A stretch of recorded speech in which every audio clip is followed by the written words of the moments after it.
Hello, beautiful people, and welcome to the Centrist Guys Show.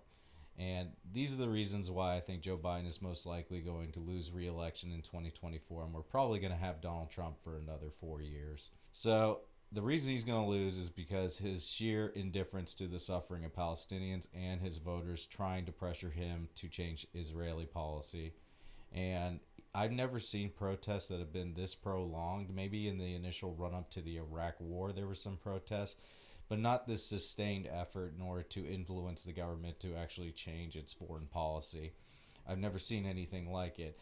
And the sheer indifference and the window dressing and the condescension, Hillary Clinton coming out and saying, get over your choices of Joe Biden and Donald Trump. If they had any brain at all, they would tell her, hey, we don't really want you out there in front of the public berating voters, saying, like, hey, you need to vote for Joe Biden. It's your duty.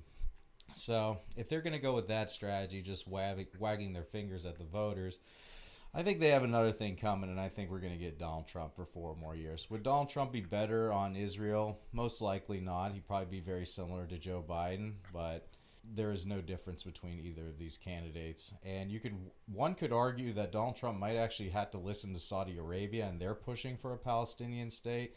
So he may be more sympathetic towards them to actually give them a Palestinian state due to his ties with Saudi Arabia and how much money they spend on his golf courses, etc., etc. I think even at this point, it might be too little too late for Joe Biden to even try to change policy because we already have 30,000 at least dead Palestinians.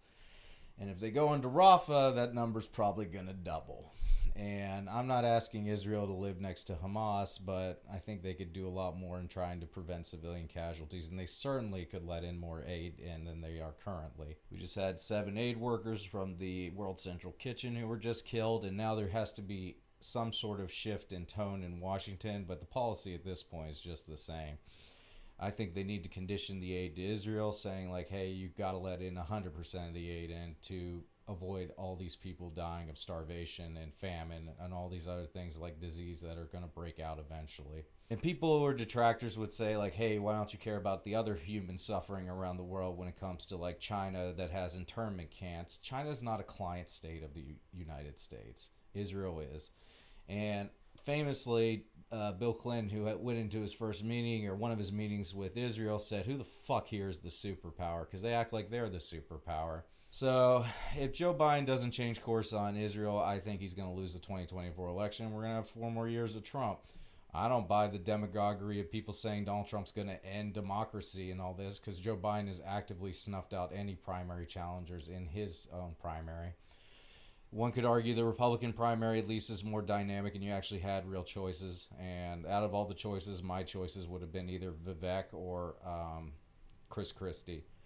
And a lot of people hate Chris Christie and Bridgegate and all these things. I think he's kind of the more liberal version of a Republican at this point. But even him as president, I wonder, after the killing of the World Central Kitchen workers, that I think that basically Chris Christie would have been like, okay, we're conditioning the aid to Israel, whereas Joe Biden is just full-throated support. I do think that Joe Biden hasn't gotten a lot of credit for some of the good things he's done. The Chips and Science Act, the Inflation Reduction Act, that had nothing to do with inflation, but it did actually start to move some of the crucial infrastructure we're going to need later on in the green energy revolution. I do think that's coming at some point. But at this point, it seems like Joe Biden's just throwing away his own presidency for the sake of Benjamin Netanyahu to look tough in front of his people. So will he change course? Hard to say. But at this point, I've lost all hope because I've never seen such a sustained campaign of trying to petition the government for your grievances in order to change policy, and they just ignore us and just take the big money donors and just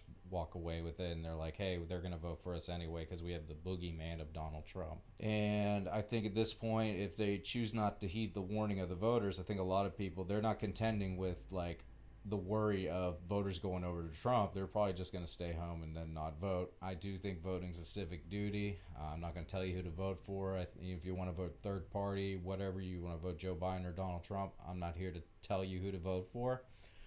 But I definitely think if you're just going to have this sheer credulity towards the voters, then you get whatever happens to you. And if we have Donald Trump for 4 more years and you just want a demagogue saying he's going to end democracy, and people like Liz Cheney coming out saying he's a real threat to democracy, even though you supported him full-throatedly until January 6th. And I do think that's the worst thing Donald Trump did in terms of policy wise. He didn't accept the loss of the election. So I do think that that's kind of dangerous. We've never had that happen before, but there's a real argument to say, like, after he wins re-election and then he leaves after 4 years, he could just be like, hey, I'm done. I beat Hillary Clinton and Joe Biden. So I'm a superstar when it comes to the Republican voters, and I'm just going to ride off into the sunset. But yeah, that's just kind of my thoughts at this point. I think Joe Biden needs to change course on Israel yesterday, but he's probably not going to, because he said he's a staunch Zionist and he would never actually abandon Israel.